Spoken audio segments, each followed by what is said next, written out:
এখন দেখেন আর আমার এই হ্যান্ডেল আর কাঁপতেছে না, এখন আর এই সমস্যাটা নাই। আল্লাহর রহমতে এই সমস্যাটা এখন সলভ হয়ে গেছে। আমি দেখাই, এই যে দেখছেন এখন আর কোনো সমস্যা নাই, এখন আর হ্যান্ডেলটা কাঁপতেছে না। তো আপনারা এই জিনিসটা ট্রাই করতে পারেন। চলুন তাহলে ভিডিওটা শুরু করা যাক।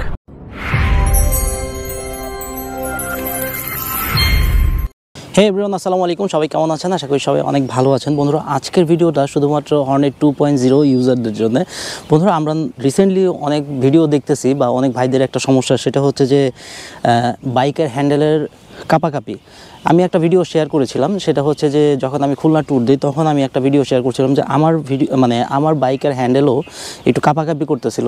কিন্তু ওই সময় আমি মাথায় আমার একটা জিনিস কাজ করে নেই, সেটা হচ্ছে যেমন হচ্ছে আমি যখন বাইকটা কিনি তখন কিন্তু এই সমস্যা ছিল না, কিন্তু হঠাৎ করে কই থেকে এই সমস্যা হইলো এটাই আমি বোঝার চেষ্টা করতেছিলাম যে আমার কি বাইকের সামনে চাকার বেয়ারিং ভেঙে গেল কিনা বা অন্য কোনো সমস্যা হলো, রিংয়ে রিমটা বেঁকা হয়ে গেল কিনা, টাল হয়ে গেল কিনা, এগুলো নিয়ে অনেক আমি ভাবাভাবি করতে ঘাটাঘাটি করতেছিলাম। কিন্তু এই সমস্যাটা কিন্তু কন্টিনিউ হইতো না, হয়তো কি মাঝে মধ্যেই এই প্রবলেমটা ফেস করতাম, কিন্তু আবার অন্য সময় ঠিক হয়ে যেত, এমন লাগতো। বুঝে নিত প্রবলেম তো প্রবলেমই থাকার কথা, কিন্তু মাঝে মধ্যে ঠিক হইতো, মাঝে মধ্যে হইতো না। এটা আমার একটু কনফিউশন ছিল, যার কারণে এতদিন আমি এইভাবেই চালাইতেছিলাম।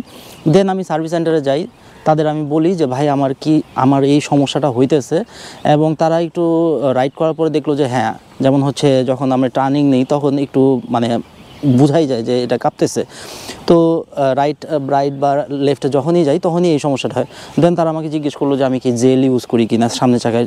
তো আমি বললাম যে হ্যাঁ, জেল ইউজ করি। তখন বললো যে তারা একটা কথা বললো যে হর্নেট 2.0-তে আপনি সামনে চাকায় যদি জেল ভরেন তাহলে কিন্তু আপনার এই হ্যান্ডেলটা কাঁপাকাঁপি করবে, বাইকটা আপনি যখন রাইড করবেন মনে হবে যে আপনার কনফিডেন্স লেভেলটা অনেক কমে যাবেন।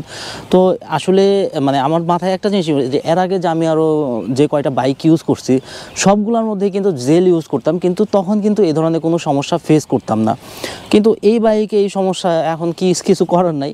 দেন হচ্ছে আমি এটা জেলটা ফেলে দিয়ে চাকাটা আমি পরিষ্কার করি, তখন কিন্তু দেখলাম যে আমার এই বাইকের এই প্রবলেমটা সলভ হয়ে গেছে। তো আপনারা যারা এই সমস্ত সমস্যা ফেস করতেছেন, আর আপনারা যদি অলরেডি বাইকের সামনে চাকায় জেল ইনস্টল করে থাকেন, তাহলে কিন্তু আপনার এটা ফেলে দিয়ে তারপরে চেক করতে পারেন যে আসলে আপনার এই হ্যান্ডেলের এই সমস্যাটা সলভ হয় কিনা। তো আশা করি ভিডিওটি আপনার ভালো লাগবে, আর যদি কোনো উপকার হয় তাহলে অবশ্যই ভিডিওটি লাইক শেয়ার করে দিবেন। সো সবাই ভালো থাকবেন, আসসালামু আলাইকুম।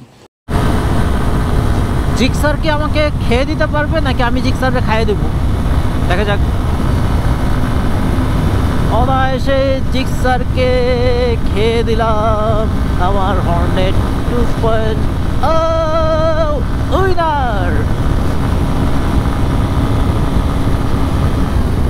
অ্যাকচুয়ালি এই রেসটার দরকার ছিল, আমি ঘুমায় গেছিলাম।